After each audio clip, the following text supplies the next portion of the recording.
ए, section B, section C, section D और section E, ठीक है। तो 1 से 17 तक मल्टीपल चॉइस एमसीक्यूज हैं, ठीक है ना, और 1 मार्क्स का एक एमसीक्यू है, तो 17 मार्क्स यहाँ हो गए, ठीक है, 17 मार्क्स। बी सेक्शन है 18 to 19 सोर्स बेस्ड क्वेश्चन है, ईच क्वेश्चन कैरी है 3 मार्क्स, ठीक है, तो 18 से लेकर 19 तक, ठीक है ना, सोर्स बेस्ड क्वेश्चन है। फिर सेक्शन सी है 20 to 23 short answer type questions, each question carry the 3 marks. Answer the question shall be written 18 to 100 words में इसको लिखना है 2023। और सेक्शन डी की बात करें 24-28 carry long answer type questions, each questions carries 5 marks. Answer to this question shall be written है 120-150 words के अंदर लिखना है। सेक्शन ई जो है वो मैप बेस्ड क्वेश्चन है 20 to 30, ठीक है। तो ये आपका जो है पूरा का पूरा स्कीम है। अब हम आ जाते हैं, आपको हिंदी और इंग्लिश दोनों में क्वेश्चन मिलेगा, ऐसे बच्चों की डिमांड थी तो उस डिमांड को फुलफिल कर लेते हैं, ठीक है ना। तो आ जाओ इस पे सॉल्व कर लेते हैं। The human poverty index measure the shortfall in the human development on the basis of the which parameters. तो ये आपसे ह्यूमन डेवलपमेंट इंडेक्स नहीं पूछ रहा है, ये पूछ रहा है पॉवर्टी इंडेक्स के बारे में बात कर रहा है, ठीक है ना। तो 4 मेजर जो थे उसके इम्पैक्ट थे, 4 मेजर पैरामीटर थे। एक तो 40 ईयर तक लाइफ एक्सपेक्टेंसी कितनी है, फिर क्लीन वाटर कितना अवेलेबल है, फिर एडल्ट लिटरेसी रेट कितनी है, और साथ में सबसे इंपॉर्टेंट बात है कि अंडरवेट चिल्ड्रन कितना है। तो यहाँ पे the audit literacy rate and the life expectancy at the birth, नहीं ये तो नहीं है, ठीक है ना। पॉवर्टी इंडेक्स HPI का तो नहीं है। Access to the resources in the term of the purchasing power, ठीक है ना, ये भी नहीं, ठीक है ना। The number of the small children who are the underweight, the number of the children enrolled in the school, no, ये सी सेक्शन जो है करेक्ट है। और 4 इसके अलावा है, क्लीन वाटर अवेलेबल है कि नहीं है, एडल्ट लिटरेसी रेट HPI का ही इंडिकेटर है, साथ में 40 ईयर तक लाइफ एक्सपेक्टेंसी कितनी है, ठीक है। तो इसमें ऑप्शन सी हो जाएगा। नेक्स्ट की बात कर लेते हैं, हिंदी इंग्लिश दोनों में क्वेश्चन है, ठीक है ना। There are the 2 statement mark assertion A and reason R, make your answer पर code provide below. The often smaller countries have done better than the larger ones, and relatively poor nations have been ranked higher than the richer neighbor in the term of the human development। क्या कह रहा है, often a smaller country, जो छोटी countries होते हैं वो larger country है ना, और साथ ही उनसे पोअर भी होते हैं, लेकिन उनका जो SDI जो है वो रैंक हाई होता है जो छोटे और पुअर कंट्रीज होता है, ठीक है ना। The size of the territory and the per capita income are not directly related to the human development index. अगर कोई देश बड़ा है, उसकी पर कैपिटा इनकम ज़्यादा है, तो उसका मतलब ये नहीं कि उसकी SDI ज़्यादा होगी, नो, ठीक है ना। The country with the higher human development are those where a lot of investment in the social sector has taken place, ठीक है। तो यहाँ पर जो है वो both A and R is right, है ना, दोनों सही है बिल्कुल, ठीक है ना, दोनों करेक्ट है। ये समझा रहा है कि भाई कंट्री बड़ी है, पर कैपिटा इनकम ज़्यादा है, लेकिन वहाँ पर SDI ज़्यादा जरूरी नहीं है। SDI क्या है, access to the resources, health और एजुकेशन।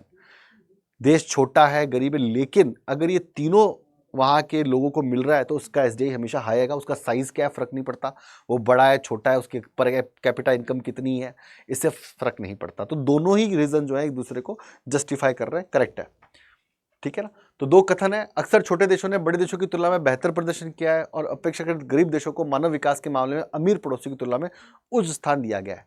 क्षेत्र का आकार, प्रति व्यक्ति आय सीधे मानव विकास संबंधित नहीं है। मानव विकास वाले देश वे हैं जहां सामाजिक क्षेत्र में बहुत अधिक निवेश हुआ है, ओके।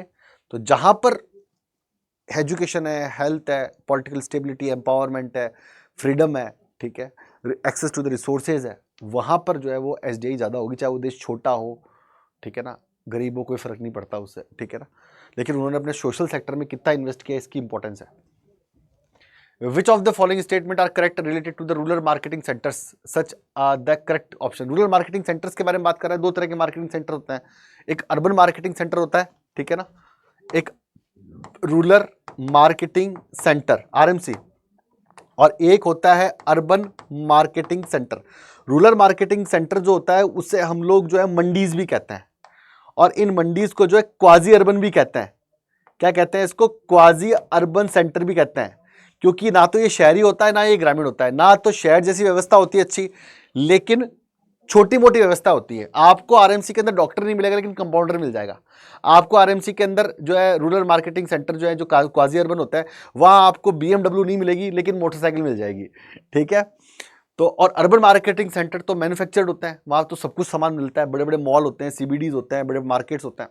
तो देख लेते हैं, मोटा मोटा अंतर तो मैंने बता दिया आपको। याद रखना कि आरएमसी ही क्वाजी अर्बन एरिया भी है और आरएमसी ही जो है वो आपका मंडी भी है, ठीक है ना। चले भाई, the rural marketing centre cater to near settlements, बिल्कुल बिल्कुल सही बात है। ये आपका मार्केटिंग सेंटर है, ये इस गांव के, यहाँ पे एक गांव है, यहाँ एक गांव है, यहाँ एक गांव है, यहाँ एक गांव है, ये सब गांव के लोग यहाँ आते हैं। जैसे आपने पंचायत देखा होगा ना, फकोली मार्केट, तो फुलेरा के लोग, आसपास के लोग जो है वो उस गांव में आ रहे हैं। आप देखोगे आपके आसपास एक कोई तहसील होगी, आपके आसपास गांव उस तहसील में आते हैं, वो तहसील ही आरएमसी है, रूरल मार्केटिंग सेंटर है, क्वाजी अर्बन है ना, ठीक है। The rural marketing centre are the quasi urban trading centre of the most rudimentary type, बिल्कुल करेक्ट है। They offer the manufacture good as well as many specialised market, no no no no no, specialised market तो URC urban marketing centre जो है, UMC urban marketing centre जो है उनका है। Specialised service मतलब आपको एमडी डॉक्टर्स मिल जाएंगे, अच्छे वकील मिल जाएंगे, स्पेशलाइज्ड मार्केट मिल जाएंगे आपको, बड़े मॉल्स मिल जाएंगे आपको, ठीक है ना, वो नहीं है ये, तो ये ऑप्शन थर्ड नहीं है। The personal and the professional services are not well developed, these form local collecting the distributing centres, correct है। तीसरा ऑप्शन नहीं है ना, मोर स्पेशलाइज्ड सर्विस नहीं है, लेस स्पेशलाइज्ड सर्विस है। तो यहां पर जहां तीसरा ऑप्शन है उसको हटा दो, इसको हटा दो, इसको हटा दो, इसको हटा दो, ऑटोमेटिक आंसर आ गया ए इज राइट आंसर, ठीक है ना। चले भाई नेक्स्ट, तो ग्रामीण विपणन केंद्रों से संबंधित निम्नलिखित में से कौन सा कथन सही है। ग्रामीण विपणन केंद्र आसपास की बस्तियों की जरूरतें पूरा करते हैं, करेक्ट है। ग्रामीण विपणन केंद्र सबसे बुनियादी किस्म अर्ध शहरी व्यापार केंद्र होते हैं, क्वाजी अर्बन होते हैं, करेक्ट है। ये निर्मित वस्तुओं की पेशकश करते हैं, साथ ही कई विशेष बाजार विकसित करते हैं, गलत है। व्यक्तिगत पेशेवर सेवाएं अच्छी तरह से विकसित नहीं है, बिल्कुल नहीं है भाई। यहाँ पे एमबीबीएस नहीं मिलेगा लेकिन कंपाउंडर मिल जाएगा, ठीक है ना, समझ में बात आ गई होगी आपको, है ना। स्थानीय संग्रह वितरण केंद्र है, गांवों से आने वाला गेहूं यहाँ इकट्ठा होता है और वितरण केंद्र है, और यहाँ जो है यह शहरों से आने वाले जो सामान है, दवाइयाँ, वो यहाँ इकट्ठी होती है और यहाँ से वितरित हो जाती है अलग अलग गाँवों में, ठीक है। जैसा मैगी का पैकेट जो है गाँव में एक आरएमसी में आया और वो मैगी का पैकेट जो अलग अलग गाँवों में बढ़ गया, तो ये कलेक्शन सेंटर भी है, और ये जो है जैसे गाँवों का गेहूं जो है वो आरएमसी में पहुंचता है और आरएमसी से गेहूं बड़े शहरों में चला जाता है, वैसे ही बड़े शहरों का सामान इन आरएमसीज में आता है और छोटे छोटे गाँव में चला जाता है, ठीक है। तो यहाँ पर जो है चौथा ऑप्शन भी सही है, ये भी सही है, ये भी सही है, तो ये तीनों सही है ऑप्शन, ठीक है। Next, arrange the following facts related to the history of the international trade in the sequences. International trade के बारे में बात करें, silk route is an earlier example of the long distance trade connecting the Rome to China along the 6000 kilometre. तो 6000 kilometre का China से रोम तक सबसे पुराना जो था व्यापारिक मार्ग था, करेक्ट है। After the disintegration of the Rome empire, the European commerce grew the during the 12th and 13th century with the development of the ocean going, the warship trade between the Europe and Asia grow and the Americas where are they discovered, correct है भाई, है ना। Disintegration हो गया Roman empire का, Constantinople का पतन हो गया, और तो ओशन व्यापार बढ़ा और साथ में अमेरिका की खोज भी हुई। 15th century, the European colonialism being along with the trade of the exotic commodities, a new form of the trade emerged which was called a slave trade, बिल्कुल सही है। फिर डेनमार्क ने, फिर ब्रिटेन ने, फिर अमेरिका ने इसको बैन भी किया था। During the world war first and second, country impose the trade tax and quantitative restrictions for the first time. GATT आया था ना, सेकेंड वर्ल्ड वॉर के बाद में गैट आया था कि नहीं आया था, बताओ। गैट आया था ना, GATT, general agreement of tariff and, ठीक है ना, आया था, गैट आया था कि नहीं आया था, बताओ। तो चारों ऑप्शंस हैं यहाँ पे अगर हम बात करें तो, ठीक है ना।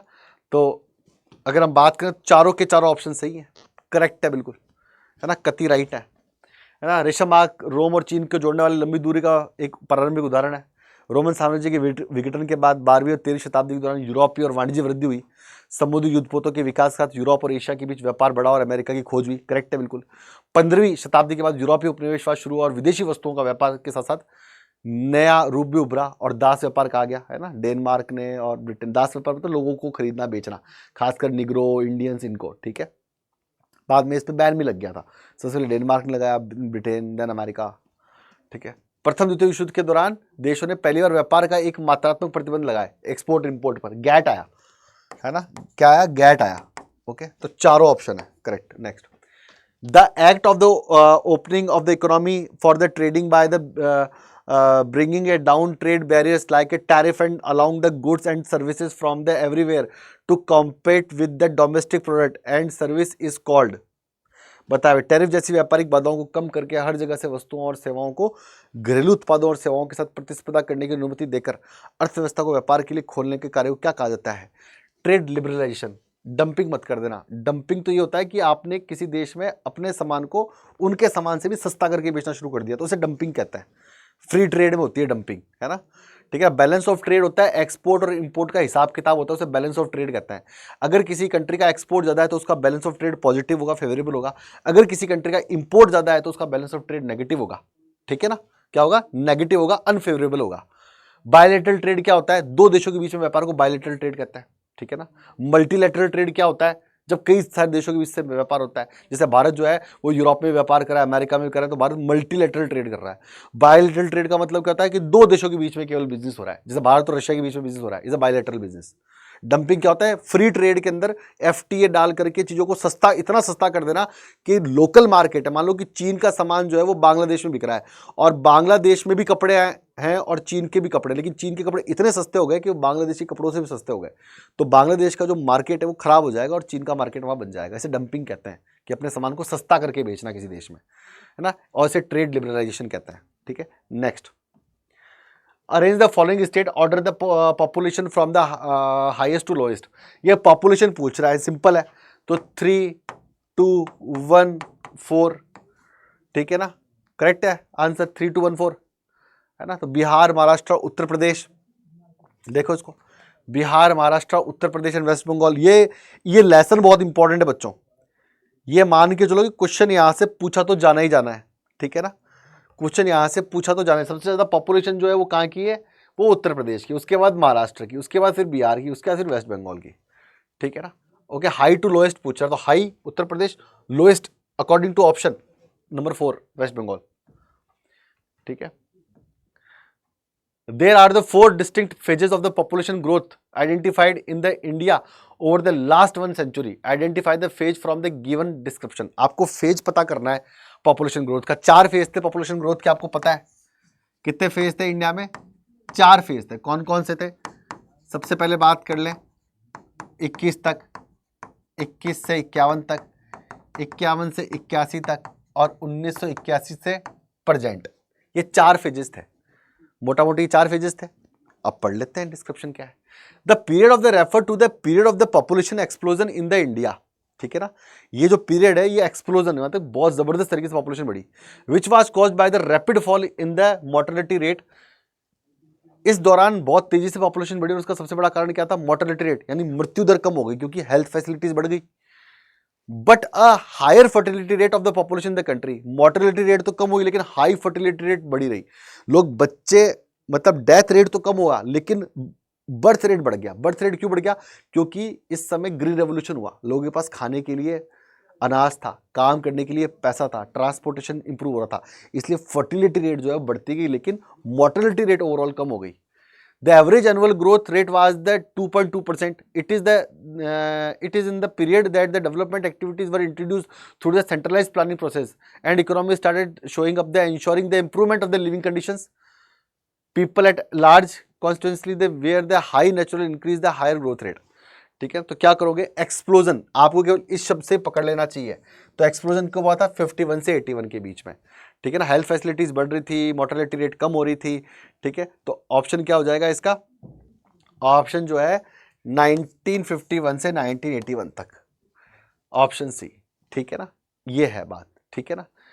ओके, यहाँ पर स्टेबल थी, यहाँ पर कम थी, ठीक है ना, और यहाँ अभी धीरे धीरे वापस कम हो रही है, ठीक है ना। बढ़ रही है लेकिन अभी भी कम है, ठीक है ना, कम होती जा रही है, ग्रेजुअली कम हो रही है। The objective of the protective irrigation is, 2 तरह की इरिगेशन है ना। देखो, इरिगेटेड इरिगेशन की बात करें 2 तरह की, एक तो प्रोटेक्टिव है और एक प्रोडक्टिव है। एक में तो फसल को बचाने के लिए पानी दे रहे हैं, इरिगेशन कर रहे हैं, एक में फसल की ज्यादा प्रोडक्शन बढ़ाने के लिए पानी दे रहे हैं। ये 2 तरह का पैटर्न है, ठीक है। तो protect the crop from the adverse effect of the soil moisture deficiency, provide the sufficient soil moisture in the cropping season to the achieve high productivity, double water input per unit area of the cultivated land so that the multiple cropping can be done, increase the productivity of the soil, ठीक है ना, increase the productivity of the soil। तो protective irrigation कब करते हैं अपन? तो protective irrigation करता है adverse effect of the soil moisture deficiency, भाई फसल को बचाने के लिए कर रहा है। आपके राजस्थान के अंदर, गुजरात के कुछ एरियो में, हरियाणा के कुछ एरियो में हम फसल को प्रोटेक्ट करने के लिए, फसल से बहुत ज़्यादा पैदाइश लेने के लिए हम लोग इरिगेशन नहीं कर रहे हैं, फसल को प्रोटेक्ट कर लें इसलिए हम इरिगेशन कर रहे हैं। तो ये दो पैटर्न है। और दूसरा पैटर्न है प्रोडक्शन बढ़ाने के लिए, ज़्यादा प्रोडक्शन बढ़ाने के लिए ज़्यादा पानी दे रहे हैं। यहाँ पे प्रोटेक्ट करने के लिए कि अगर तेज़ सर्दी पड़ रही है, तेज़ गर्मी पड़ रही है, बारिश नहीं हो रही है, पानी कमी हो रही है, तो प्रोटेक्शन के लिए हम इरिगेशन कर रहे हैं। तो इरिगेशन के दो पर्पज हैं, या तो प्रोटेक्शन या प्रोडक्शन। यहाँ पर प्रोटेक्शन पूछ रहा है तो आंसर ए, ठीक है ना। तो सिंपल सा था, इसलिए मैं इस क्वेश्चन का हिंदी वर्जन नहीं बता रहा हूँ। हिंदी वर्जन मैं वहीं दूंगा जहां पर थोड़ी सी डिफिकल्टी या कॉम्प्लेक्स लेवल ज़्यादा है बच्चों के लिए, ठीक है। They are the two statement, mark the assertion and reason, mark your answer पर code provided. Assertion: there has been the significant increase in the agricultural output and yield of the many crops such as the rice and wheat among the other crops like sugarcane, oilseed, cotton due to the improvement of the technology during the last 50 years। तो ये कह रहा है कि last 50 years के अंदर जो है वो एग्रीकल्चर आउटपुट पर यील्ड जो है वो बढ़ा है। Many crops like rice and wheat among the other crops like sugar cane, oil seed and cotton, ठीक है ना। इनका इंप्रूव हुआ है 50 सालों के अंदर। क्यों इंप्रूव हुआ है? ग्रीन रेवोल्यूशन आ गया, अच्छे सीड्स आ गए, HVY, पेस्टिसाइड्स हैं, फर्टिलाइजर्स हैं, कल्टीवेशन की अच्छी व्यवस्था है, कल्टीवेटर्स हैं, मशीनरी है, टेक्नोलॉजी है, जेनेटिक है, साथ के अंदर इरीगेशन की अच्छी जो है व्यवस्था है, ठीक है। Reason the expansion of the irrigation, answer दे दिया मैंने, ठीक है। The crucial role in enhance the agriculture output in the country, it provide the base for the introduction modern agriculture technology during the last 50 years, ठीक है। तो बिल्कुल correct है ना। तो option B, the both A and R the true and R is the correct expression of the A, correct है। इसमें भी सही किया था ना मैंने, इसमें सही तो किया था, हाँ चलो भाई, take correct expression of a, ठीक है। नेक्स्ट कर लेते हैं, आ जाओ। The identify the statement that is not true with the regard to watershed management, ठीक है ना। वाटरशेड मैनेजमेंट के बारे में बातचीत चल रही है। वाटरशेड मैनेजमेंट हो गया, वाटर कंजर्वेशन के लिए, वाटर हार्वेस्टिंग हो गया, वाटर रिसाइकलिंग हो गया, ये तीन बड़े मैनर है आपके, ठीक है ना, वाटर कंजर्वेशन करने के लिए, ठीक है।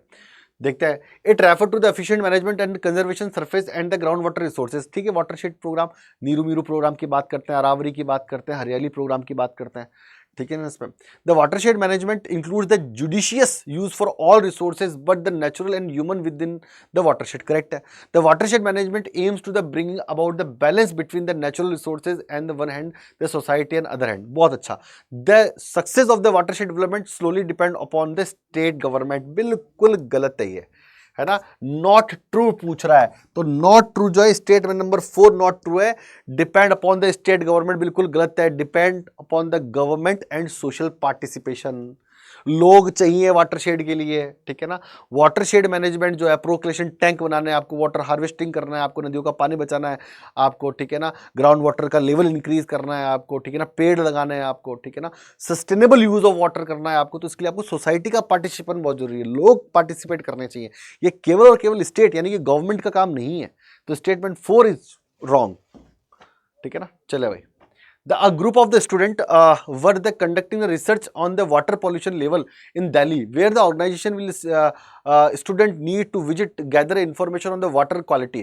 The Delhi Pollution Control Board, DPCC, the Indian Council on Environment Research, ICER, the National Water Development Agency, NWADA, and Central Pollution Control Board, CPCB. तो सेंट्रल पोल्यूशन कंट्रोल बोर्ड जो है ना, एक तो स्टेट पोल्यूशन कंट्रोल बोर्ड है और एक central pollution control board है। ये दो तरह के कंट्रोल बोर्ड है बच्चों, ठीक है ना। और इसके 507 सेंटर्स हैं जो कि वाटर पॉल्यूशन को मॉनिटर करने के लिए इनको बनाया गया है। तो इसका विजिट करना पड़ेगा, ठीक है ना, इनका विजिट करना पड़ेगा आपको। और स्टेट में जाओगे तो स्टेट पॉल्यूशन कंट्रोल बोर्ड है, ठीक है ना, SPCB, ठीक है। चलें भाई, which one of the following incorrect match, है ना। वेस्ट बंगाल रानीगंज, ठीक है ना, तमिलनाडु, ये सब के सब जो है वो कोल माइंस है, ठीक है ना। तमिलनाडु नवेली, लिग्नाइट निकलता है, सबसे बड़ी खान है। महाराष्ट्र में कोरबा, उड़ीसा में तलचर। कोरबा महाराष्ट्र में है क्या? छत्तीसगढ़ में है कोरबा, तो है ना, ठीक है ना, कोरबा नहीं होगा, ये मिसमैच है। सी इज करेक्ट आंसर। क्या पूछे? इनकरेक्टली मैच्ड पूछ रहा है, इनकरेक्टली मैच्ड पूछ रहा है भाई, ध्यान रखना। तो आपके सैंपल पेपर में कोल का क्या है, ऐसा आपका पेट्रोल का पूछ सकता है, मैग्नीज का पूछ सकता है, बॉक्साइड है पूछ सकता है आपको, लोहे का पूछ सकता है आपको, ठीक है ना। तो इनकी जो ट्रिप एंड ट्रिक्स मैं आपको पढ़ाऊंगा ही। अपना एक रूल है ना, ये थ्योरी है, थ्योरी को कॉन्सेप्ट में निकालो और फैक्ट निकालो। तो TCF कहता हूँ इसको मैं, है ना। ये पर्पज हम फुलफिल करेंगे यहाँ पे, TCF का पर्पज जो है हमारा ये फुलफिल किया जाएगा। तो थ्योरी को दो पार्ट में बांट दो NCERT को, एक है आपका कॉन्सेप्ट और एक है आपका फैक्ट। बस ये फैक्चुअल क्वेश्चन है, ठीक है ना। तो NCERT को अगर दो पार्ट में अलग कर देंगे अपन, दैट कॉन्सेप्ट एंड फैक्ट, तो फर्स्ट बुक जो है आपकी लगभग उसमें केवल आपको पढ़ने 40 पन्ने, उन 40 पन्नों में फैक्ट और कंसेप्ट दोनों है। और सेकंड बुक में भी आपको 40 पेजेस पढ़ने, उसमें भी कंसेप्ट और फैक्ट दोनों है। अगर दोनों 80 पेजेस ढंग से पढ़ लिए, मतलब जो अपन जो क्रिप्स नोट्स बनाते हैं, ठीक है ना, अच्छे नंबर आ जाएंगे ठीक है ना। 70 में से 65 ज़्यादा नंबर, 60-65 पकड़ लो आप हंसते खेलते, ठीक है। चले भाई, तो TCF वाली थ्योरी अपन अप्लाई करते हैं यहाँ पे। चले भाई, the satellite is the mode of the communication is the damsel as well as the regulate the use of the other means of communication, the choose the correct satellite system use by India. तो ये satellite के बारे में बताया, ये mode of the communication है। साथ में इंडिया के सैटेलाइट्स के बारे में बताओ कि इंडिया के सैटेलाइट कौन सा है, ठीक है ना। तो India remote sensing satellite system IRS, the Indian space organization ISRO, ISRO तो ऑर्गेनाइजेशन है, ठीक है ना। India regional navigation satellite system तो दो हैं, इनसेट और IRS। इनसेट और IRS क्या है, इनसेट एंड IRS। नेक्स्ट, ठीक है। उपग्रह स्वयं संचार का एक माध्यम है, साथ ही संचार के अन्य साधनों का उपयोग भी नियंत्रित करते हैं। तो भारत के दो उपग्रह प्रणाली बताइए, तो एक तो IRS है और एक भारतीय राष्ट्रीय उपग्रह प्रणाली है। इसरो तो संगठन है। द सेतु भारतम, जैसे भारतमाला प्रोजेक्ट है वैसे सेतु भारतम परियोजना launched by the Indian government aim to the achieve the develop of the state road along the coastal border is the Bharatmala project में है। तो the construction of the about 1500 major 1500 major bridges and 200 rail over bridges and rail under bridges, development of the border roads and construction of the more waterways. तो that Setu Bharatam योजना, सेतु का मतलब ही समझ गया ना, सेतु सेतु मतलब फ्लाईओवर, पुल, ठीक है ना। ओके, सिंपल सा है। तो ऑप्शन बी इज करेक्ट यहाँ पे। The read the graph and answer the following questions 15 to 17 identify the highest population country. तो मतलब हाईएस्ट पॉपुलेटेड कंट्री कौन सा है अकॉर्डिंग टू अवर NCERT?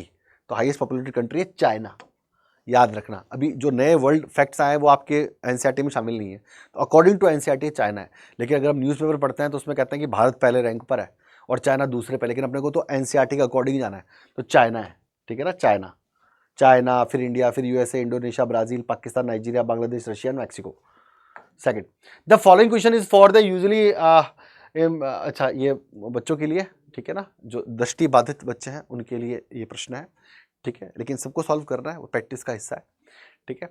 बात कर लेते हैं, identify the highest populace country. तो हाईएस्ट पॉपुलस कंट्री कौन सी है, अपन ने बात कर ली थी अभी, ठीक है ना, चाइना है ना, ठीक है ना, ठीक, China. Identify the African country that has the very high population. बताया भाई, very high African country, Nigeria, Mexico तो सेंट्रल अमेरिका में, ब्राजील साउथ अमेरिका में, पाकिस्तान जो है इंडियन सब कॉन्टिनेंट के अंदर है, ठीक है ना, एशिया के अंदर है, और नाइजीरिया जो है वो आपके कहाँ है, आपके अफ्रीका में। The following question for visually, ये भी क्वेश्चन है, ठीक है ना, पढ़ लेते हैं इसको भी। The total number of the people living in the specific area, the arrangement of the, ये क्या पूछा, what does of the population distribution refer to, ठीक है ना। The total number of the people living in the specific area, the arrangement of the spread population across the given area, the rate of the which population increase the over time, the number of the birth पर 1000, ये तो बिल्कुल नहीं है ना, ये तो बिल्कुल नहीं है।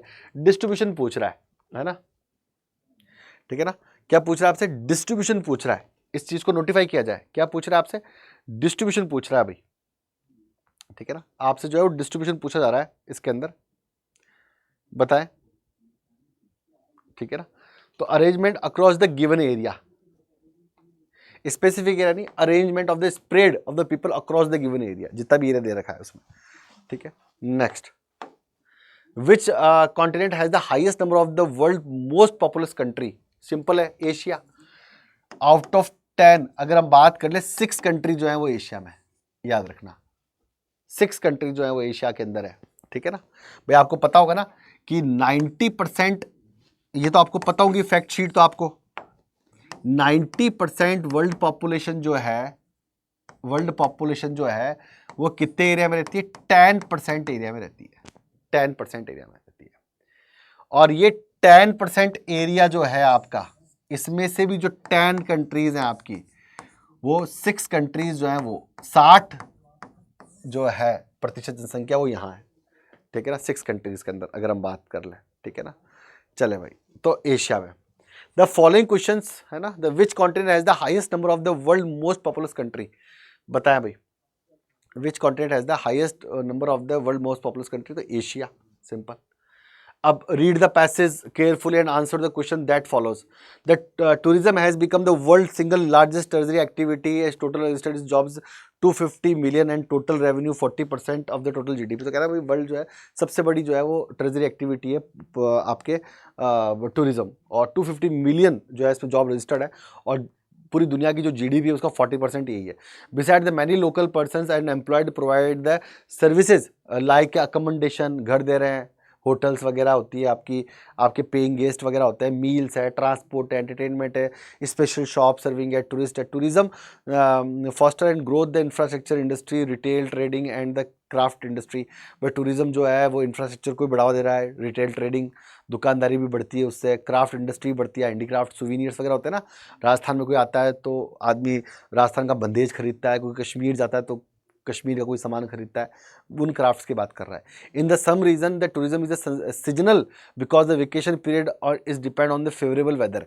भाई किसी को बर्फ देखनी है तो गुलमर्ग जाएगा, सर्दियों में जाएगा, किसी को समुद्र देखना है तो गोवा जाएगा, तो सीजनल होता है। राजस्थान में कोई आदमी घूमने के लिए आएगा तो सर्दियों में आएगा, ठीक है, okay. It but many region attract the visitor all there, कुछ जगह होती है जो पूरे साल भर लोगों को अट्रैक्ट करती है, जैसे लाइक शिमला, नैनीताल, ठीक है ना, कश्मीर पूरे साल लोग जाते हैं, वेस्टर्न घाट्स, ठीक है ना, उदयपुर, माउंट आबू, ठीक है। The warmer palace around the Mediterranean coast and the west coast of the India, है ना। मेडिटेरियन कोस्ट क्या है, यूरोप और अफ्रीका के बीच में, और west coast of the India क्या है, ये आपका ये वेस्टर्न घाट्स आपके, ठीक है ना। The popular tourist destination in the world. The other include the winter sports regions found mainly in the mountains area and the various scenic landscapes and the national parks which are scattered. The historical towns and attract the tourists because of the monument, heritage sites and the culture activities. तो बता रहे भाई कुछ winter sports के लिए लोग skiing वगैरह करते हैं, कुछ सिनिक कोई लैंडस्केप्स होते हैं, अच्छे झरने हैं, नदियाँ हैं, पानी, वो भी अट्रैक्ट करते हैं। कुछ हिस्टोरिकल प्लेसेस है, जैसे ताजमहल की बात कर लें, आमेर फोर्ट की बात कर लें, चित्तौड़गढ़ फोर्ट की बात कर लें, जैसलमेर फोर्ट की बात कर लें, लाल किला की बात कर लें, हम्पी की बात कर लें, विजयवाड़ा की बात करें, तो कुछ मॉन्यूमेंट वाले प्लेसेस भी अट्रैक्ट करते हैं। व्हाट कॉन्स्टिट्यूट द टूरिज्म, ठीक है ना, इज द रिक्रिएशनल एक्टिविटी, ठीक है ना। Least to renowned global tourist destination is the Mediterranean coast and west coast of the India. Tourism as a become a largest tertiary activity in the world. Comment लोग कर दो, तो ये लो, ये answer हो गया इसका, है ना, सोचने की जरूरत ही नहीं है ना। The tourism has become the world's single largest tourism activity in the registered jobs 250 million and total revenue 40%, ठीक है ना, ओके। चलो इसका अब इन तीनों के क्वेश्चंस देख लेते हैं, इन तीनों के आंसर्स देख लेते हैं अपन, ठीक है ना। तो फर्स्ट आंसर है the travel undertaken for the purpose for the recreation rather than the business, ये टूरिज्म की परिभाषा हो गई। The Mediterranean coast and west coast of the India, the Mediterranean coast is between the Europe and Africa and west coast of the India like Goa, Kerala, Malabar, Konkan, है ना, अरब सागर के पास वाला। The tourism has become the world's single largest tourism activity, 250 million jobs and revenue 40% of the GDP. Besides, the many local people are employed to provide service like accommodation, meal, transport, entertainment, special shop serving tourist tourism, foster growth of the infrastructure, ठीक है, simple. Next, study the following table and answer the question. ये SDI का table दे रखा है। SDI आपको पता है कि एसडीआई जो है वो महबूब उल हक ने दिया था, ह्यूमन डेवलपमेंट इंडेक्स, ठीक है ना, महबूब उल हक जो है उन्होंने दिया था, ये 1990 में आया था ये। साथ में इसका पैरामीटर रैंकिंग क्या है, 0 to 1 करते हैं। कोई कंट्री 0 के नज़दीक है तो वो लो है, कोई कंट्री अगर 1 के नज़दीक है, 1 के अगर नियर अबाउट है तो वो हाई और वेरी हाई है, और 0 और 1 के बीच में तो वो मॉडरेट है। साथ में ही 3 की पैरामीटर्स हैं, कौन कौन से, access to the resources, R2C, education और हेल्थ। सबको 1/3 1/3 1/3 का वेटेज दिया हुआ है, ठीक है ना। 1990 में UNDP ने इसको पहली बार निकाला था, ठीक है ना, ओके। जहाँ एसडीआई बहुत अच्छा होता है, हाई होता है या वेरी हाई होता है, वहाँ पर health, education, life expectancy, freedom, पर कैपिटल इनकम ज़्यादा होती है, ठीक है ना। जहाँ SDI लो होता है वहाँ पर पॉलिटिकल टर्मोइल, वार, फेमाइन, डिजीजेज, ये सब होती है सिंपल मैनर, तो समझ लेता है। The identify the human development score for the country classified as having the medium human development. तो मीडियम डेवलपमेंट ये रहा, सिंपल मीडियम डेवलपमेंट की बात कर रहे हैं 0.5502, 0.5502, 0.699 is the medium, is the very high, ठीक है ना, हाई, ठीक है ना, तो मॉडरेट है, ठीक है ना। तो जो सेकेंड वर्ल्ड वॉर के बाद में जो कंट्री डिसइंटीग्रेट हुई यूएसएसआर से, वो सबकी सब कंट्रीज मीडियम में आती है। जो भी सोशल सेक्टर में खर्चा कर रहे हैं, अपने लोगों का ध्यान रख रहे हैं, एजुकेशन दे रहे हैं, हेल्थ दे रहे हैं, वो सब का मीडियम है, ठीक है ना। What can you refer about well being of the people living the country with the high level of the human development, ठीक है ना। तो जहां पर हाई लेवल है वहां पर क्या क्या है, सिंपल है, देखो 3 की फैक्टर समझ लो इसको, आप दोनों तरीके से क्वेश्चन को हल कर सकते हो, क्योंकि यहां पर रेफरेंस नहीं दे रखा अपने को केवल इसको पढ़ करके समझना है। तो 3 काम करते हो, या तो 3 की फैक्टर्स लिख दो। एक्सेस टू रिसोर्सेस, भाई लोगों तक एक्सेस टू द रिसोर्सेज मतलब पर कैपिटा इनकम ये है, ठीक है ना। लोग जो है वो रिसोर्स, एजुकेशन ले सकते हैं, खा सकते हैं, पी सकते हैं, अच्छे घर में रह सकते हैं, टूरिज्म कर सकते हैं, एक्सेस टू द रिसोर्सेज यानी कि पर कैपिटा इनकम, उनके पास पैसे हैं। साथ में ही एजुकेशन, एडल्ट एनरोलमेंट अच्छा है, बच्चों का स्कूल एनरोलमेंट अच्छा है, लोग पढ़ सकते हैं।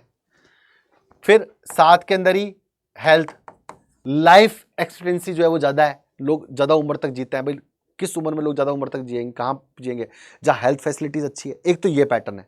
दूसरा पैटर्न इसको हल करने का क्या है, डेथ रेट कम है, ठीक है ना, बर्थ रेट भी कम है, डेथ रेट और बर्थ रेट कम है, ठीक है ना, और डेथ रेट और बर्थ रेट कम है, साथ में लाइफ एक्सपेक्टेंसी जो है वो ज्यादा है, लोग 70-80 साल तक जीते हैं, ठीक है ना। साथ के अंदर ही एडल्ट लिटरेसी रेट अच्छी है, एडल्ट लिटरेसी रेट ज्यादा है। तो इस तरीके से दिखा सकते हो, डेथ रेट भी कम है, बर्थ रेट भी कम है, ठीक है ना। डेथ रेट कम क्यों, क्योंकि मेडिकल फैसिलिटीज अच्छी है। बर्थ रेट कम क्यों, क्योंकि लोग पढ़े लिखे हैं, तो जब समझते हैं कि भैया हम दो हमारे एक में ही, या हम दो हमारे कोई नहीं, जापान नॉर्वे की तरह। या फिर लाइफ एक्सपेक्टेंसी 70-80 साल तक लोग जी रहे हैं, मतलब हेल्थ फैसिलिटीज अच्छी है, खाने को अच्छा मिल रहा है, साथ में एडल्ट लिटरेसी रेट अच्छी है, लोग पढ़े लिखे हैं, कॉलेज तक जा रहे हैं, और जब पढ़ेंगे लिखेंगे तो प्रोडक्टिविटी बढ़ेगी। तो दोनों तरीके से इसका आंसर दे सकते हो, ठीक है ना। Give the reason for the low level of the human development in 33 countries, ठीक है ना। तो given the reason of the low level of the human development, political turmoil, war, civil war, famine, diseases, instability, social sector में कम, defence में ज़्यादा खर्चा करना, ये सब। आ जाओ भाई सॉल्व कर लेते हैं क्वेश्चन को ना। बिटवीन द, ये देखो यहाँ पे ये बोर्ड ने गलत कर रखा है ना, मैं सही कर देता हूँ, है ना, बोर्ड ने गलत कर रखा है ये। इसमें क्वेश्चन क्या पूछा है आपसे, मध्यम मानव विकास देशों के मानव विकास का स्कोर पहचान कर, मध्यम, मॉडरेट पूछ रहा है, ठीक है ना। क्या पूछ रहा है, development the medium human development, medium पूछ रहा है, ठीक है ना। तो मीडियम जो है वो क्या है आपका, मीडियम जो है आपका ये है 0.5502, 0.699, ठीक है ना, ये आपका पूछ रहा है मीडियम, ठीक है। चलें भाई, high literacy rate, low birth rate, death rate, high life expectancy. तो बर्थ रेट भी लो, डेथ रेट भी low, literacy rate, adult literacy rate जो है वो हाई है, एजुकेशन ज़्यादा है, और हाई लाइफ एक्सपेक्टेंसी यानी कि मेडिकल फैसिलिटीज़ अच्छी हैं, खाने को अच्छा मिल रहा है, ठीक है ना, फूड अच्छा है। The country with the low level of the human development and the more deficient rather than the social sector, this country as the located the area the political turmoil, civil war हो रहे हैं, कोई Bangladesh political turmoil हो गया, ठीक है ना, and the social instability, the form of the civil war, famine, high disease, they have not been able to initiate, accelerate the economic development. पैसा ही नहीं है इनके पास में, तो एजुकेशन हेल्थ पर कहाँ खर्चा करेंगे ये, ठीक है। ओके, टाटा बाय बाय हो जाएगी इनकी, गुड नाइट हो जाएगी इनकी, ठीक है। चलो भाई, the explain the humanisation of the nature with the help of the real life. भाई ह्यूमनाइजेशन ऑफ द नेचर पूछ रहा है, सिंपल है, ठीक है ना, या फिर the concept of the new determinism, तो ग्रिफ्ट टेलर ने दिया सबसे पहली बात तो, और कॉन्सेप्ट ऑफ द ह्यूमनाइजेशन की बात कर लें या न्यू डिटर्मिज्म के एनालिसिस की बात कर लें अपन, ठीक है ना। तो is the middle path between environmental determinism and possibilism, simple है, ठीक है ना। अकॉर्डिंग टू नेचर चलना है, नेचर को ओबे भी करना है, उसको कनकर भी करना है, दोनों फैक्ट के साथ इन्वॉल्व होना है। तो देख लेते हैं इस क्वेश्चन को। With the passage of the time the people being the understand their the environment and the forces of the nature with the social and cultural development the human develop better and the more efficient technology they move from the state of the necessity to state of the freedom. ठीक है ना, understand किया, nature को समझे और फिर अपनी technology को डेवलप किया। ठीक है, the first point. The second point, they create a possibilities with the resources obedient from the environment the human activities create a cultural landscapes. धर्म बनाए, मंदिर बनाए, ठीक है, मस्जिद बनाई, बड़े बड़े शहर बनाए, बड़े बड़े सेटलमेंट्स बनाए ह्यूमन ने, ठीक है ना, अपना कल्चर बनाया। The imprints of the human activities are created elsewhere, health resort है ना, हाईलैंड्स, ह्यूज अर्बन स्प्रॉल्स, शहरी क्षेत्र, fields, orchid, pasture and plains, rolling hills, port on the coast, oceanic routes, oceanic surfaces, satellites, space. Early scholar term this the possibilism, इसको possibilism कहा गया। भाई आपको ठंड लग रही है, आपने एसी बना दिया, एसी, हीटर, कार, एयरक्राफ्ट, आपने नेचर को अपने अकॉर्डिंग डाला। भाई नेचुरलाइजेशन ऑफ द ह्यूमन क्या होता है कि नेचर के अकॉर्डिंग आपको डालना है। ह्यूमनाइजेशन ऑफ द नेचर क्या होता है कि आप नेचर को ऑल्टर कर रहे हो अपने लिए। तो ये ऑल्टरेशन कर दिया हमने हमारी सुविधाओं के हिसाब से नेचर को ऑल्टर करना शुरू कर दिया है ना, तो पॉसिबलिज्म है। ठीक है, the nature provide opportunities and the human being make use of these and slowly nature gets the humanized and starts the bring the imprints of the human endeavor, simple।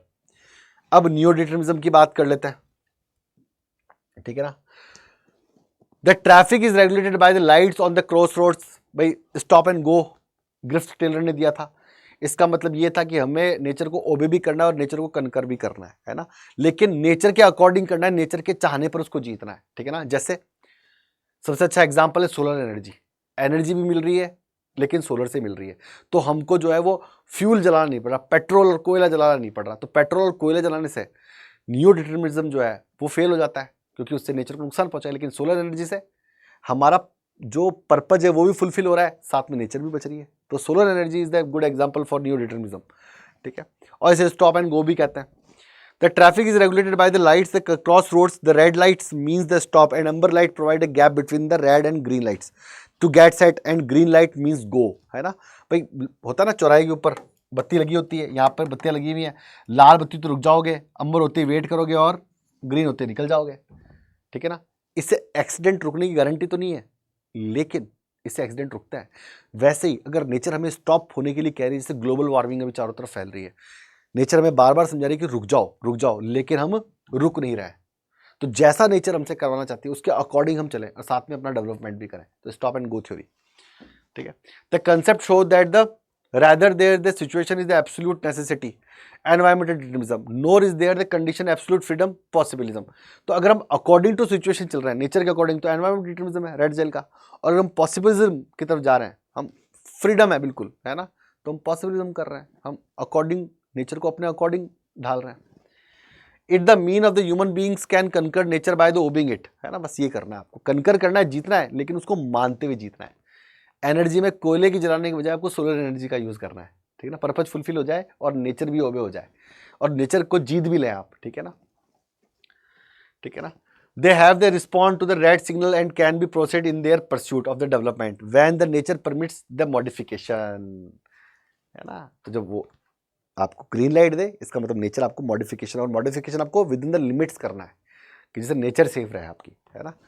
And it mean the possibilities can be created within the limits which do not damage the environment and there is no free run without any accident। The free run which the development economics attempt to take has already resulted in the greenhouse effects हो गए आपके ozone. अब लाल बत्ती green बत्ती आपने लगा दी चौराहे पर, ट्रैफिक लाइट्स लगा दी, इसका मतलब ये तो नहीं एक्सीडेंट नहीं हुआ, एक्सीडेंट तो होंगे, लेकिन फिर भी ठीक है ना, कंट्रोल मैनर में चीज़ें जाएंगी।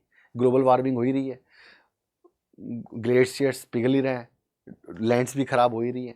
ठीक है, ठीक है ना। तो ये वास्तविक जीवन के उदाहरण की सहायता से प्रकृति का मानकीकरण की व्याख्या कीजिए। नवनियतिवाद की अवधारणा की तुलना में चौराहे पर लगी ट्रैफिक लाइट से की जाती है उदाहरण से समझाइए। तो प्रकृति का मानवीकरण, ठीक है ना, ठीक है। तो ये सिंपल मैं हिंदी में भी लेके आया था, ठीक है, वेरी सिंपल उसके अंदर है, तो ये आसान था, ठीक है ना, ठीक है ना, कोई ज़्यादा टफ नहीं है ये, ठीक है ना। अब हम बात करते हैं स्वेज कैनाल की, ठीक है ना।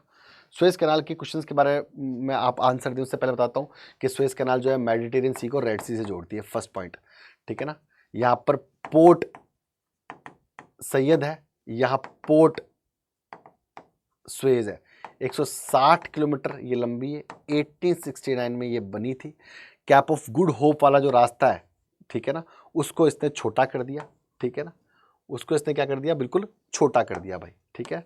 चले भाई, और साथ में ही अगर हम बात कर लें इसकी खासियत की, तो इसको पार करने में 12 घंटे लगता है, ठीक है ना, 12 आवर्स लगते हैं। 11 से 15 मीटर गहरी है, 11 से डेप्थ जो है इसकी 11 to 15 मीटर डेप्थ है इसकी। तो ये इसका पूरा का पूरा जो है वो इसकी विशेषता है। The name of the two sea connect by the Suez Canal, तो Mediterranean Sea and Red Sea. The first question, why do they consider the European gateway of the Indian ocean?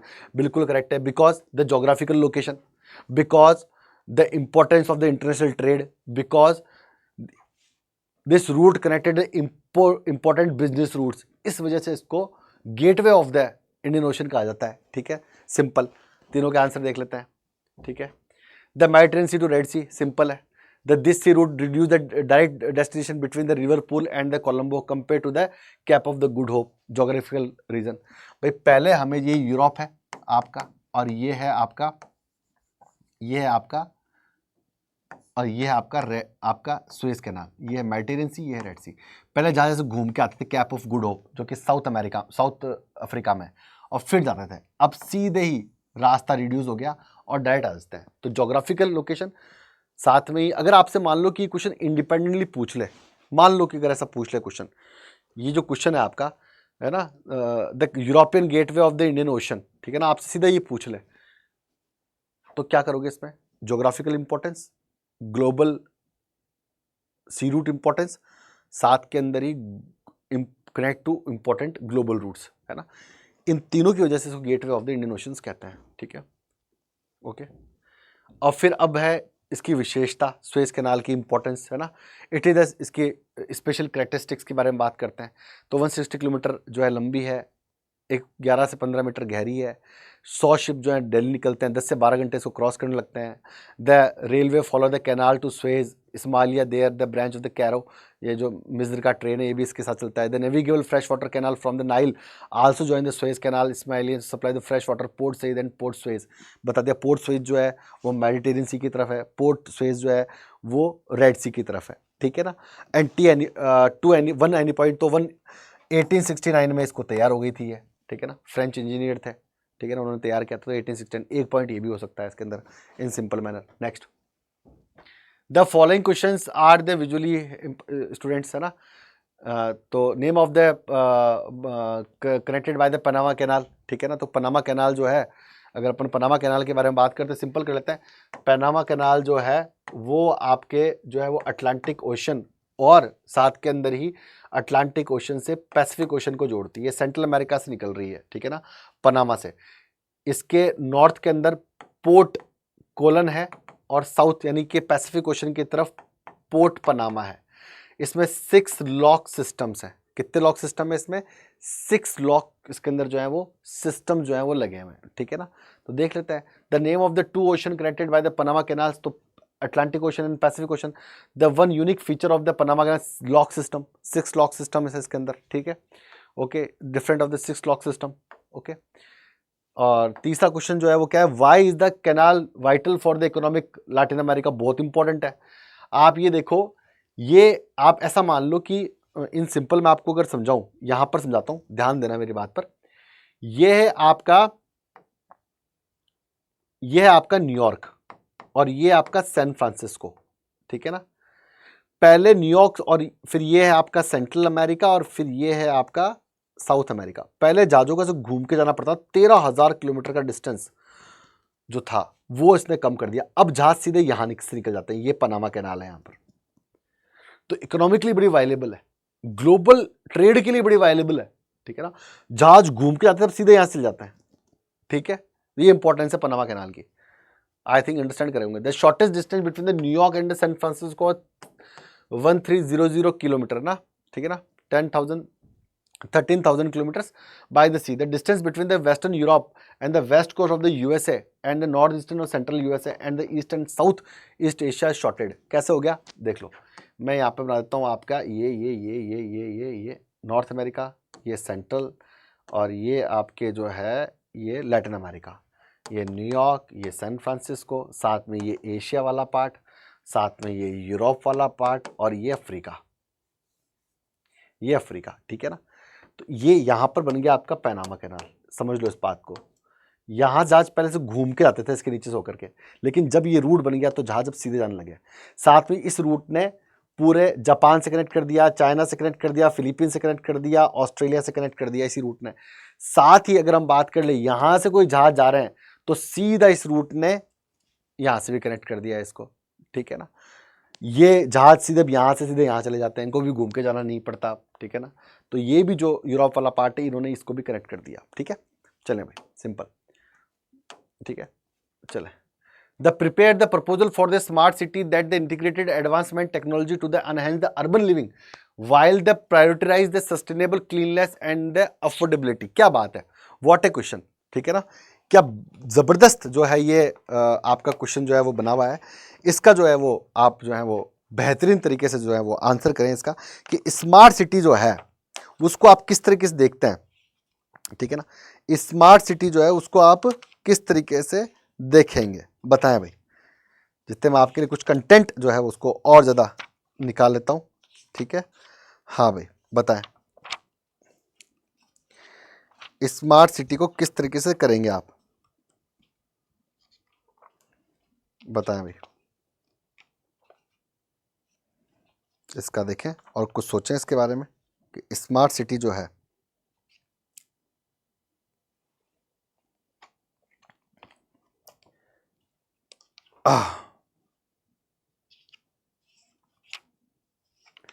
बताएं। जितने मैं आपके लिए कुछ और इसके अंदर तथ्य निकाल लेता हूँ आप लोगों के लिए, अच्छे अच्छे तथ्य जिससे आपको इजी लगे। बताएं भाई स्मार्ट सिटी।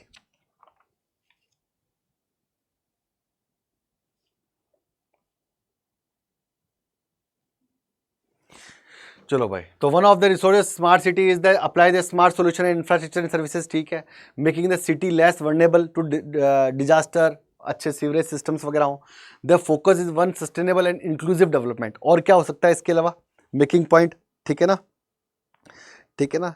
इसके अलावा क्या हो सकते हैं इसके अंदर,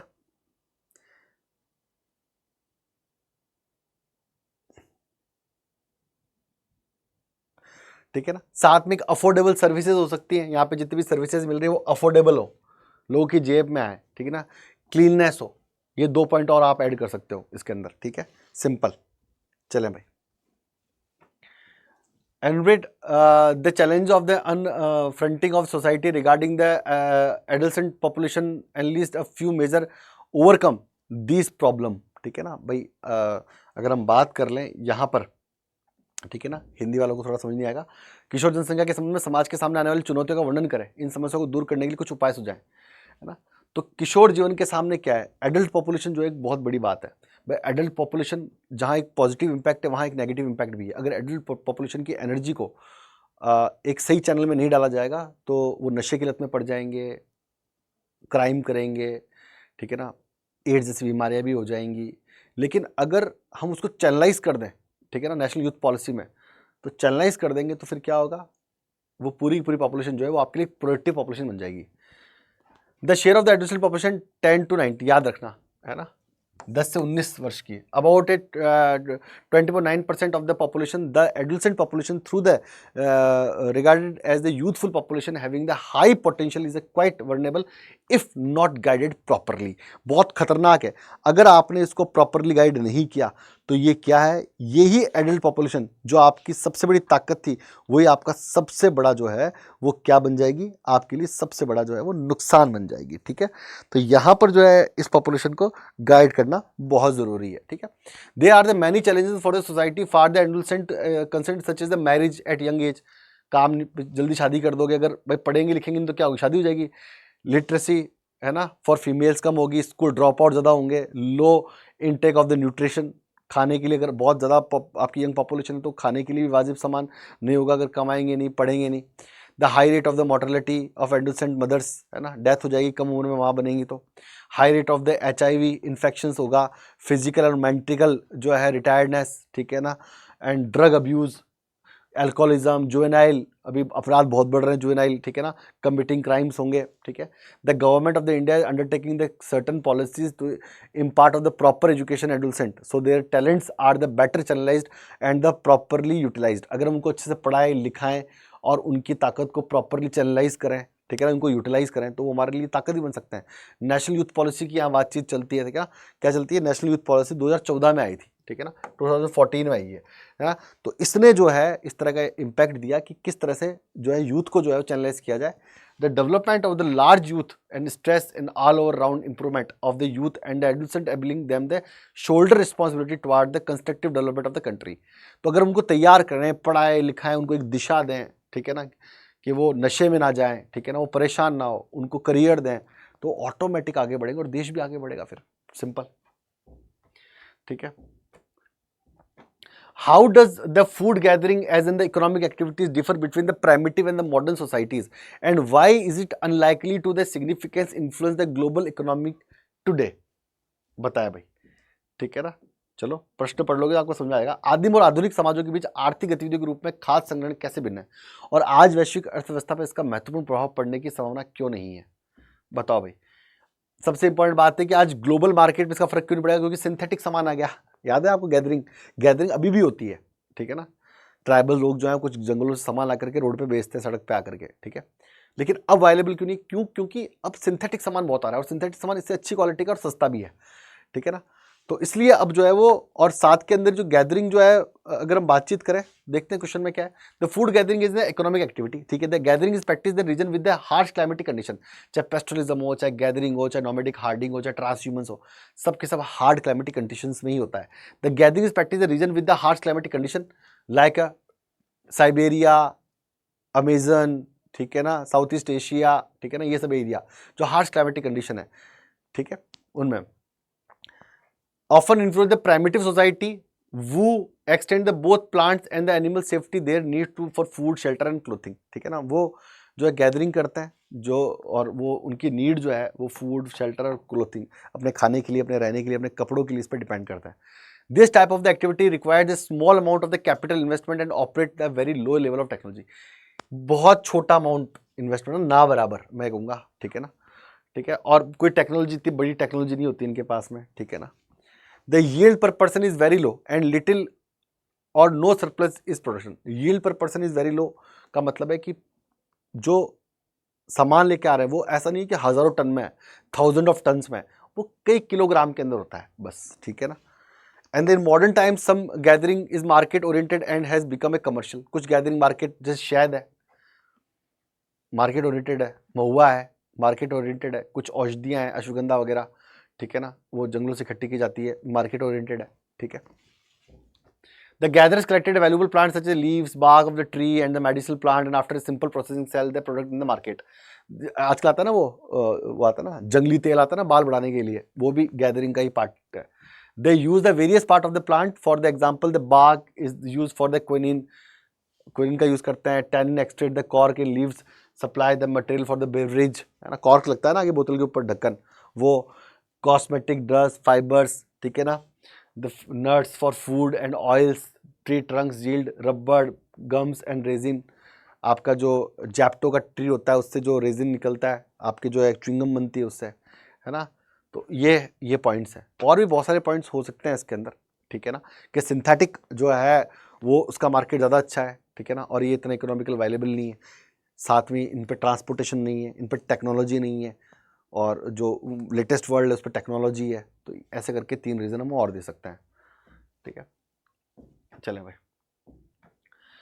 why food gathering is little chance become important at the global level? Gathering has a little chance of the become important at the global level, produce as such activity cannot be competed in the world market.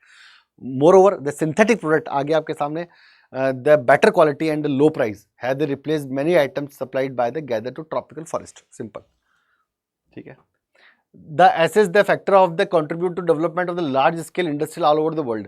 The access to the transportation, communication facilities are essential for development of industries justify the statement with the suitable completion. बिल्कुल सही है भाई। Transportation communication जो है, जब हम business जब हम इंडस्ट्रीज़ के सेटलमेंट्स के बारे में बात करते हैं, इंडस्ट्रीज़ के बारे में बात करते हैं, एक्सेस टू द रिसोर्सेज कहते हैं हम, access to the manpower है, ठीक है ना, एक्सेस टू द मार्केट है, ट्रांसपोर्टेशन है, कम्युनिकेशन है, ठीक है ना, चीप लेबर है, रॉ मटेरियल है, ठीक है ना, ये सब चाहिए होता है।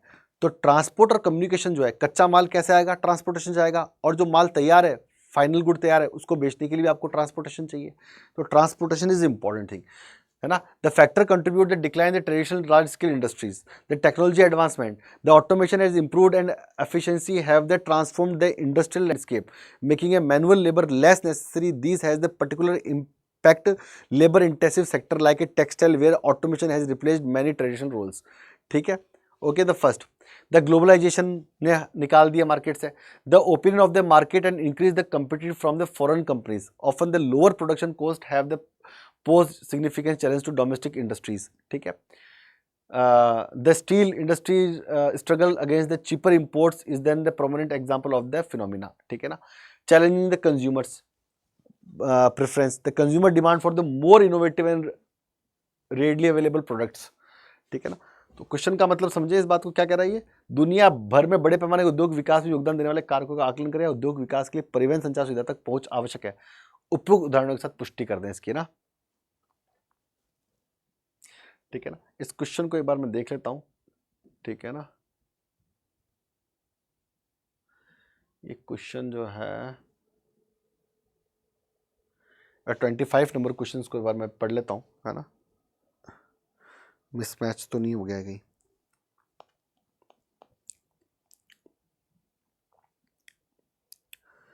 ट्वेंटी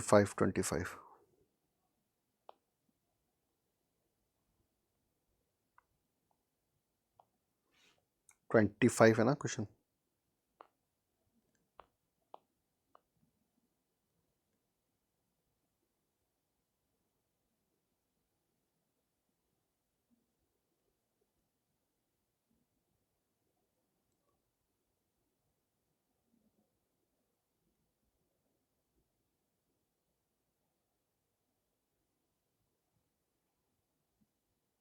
एक मिनट बच्चों।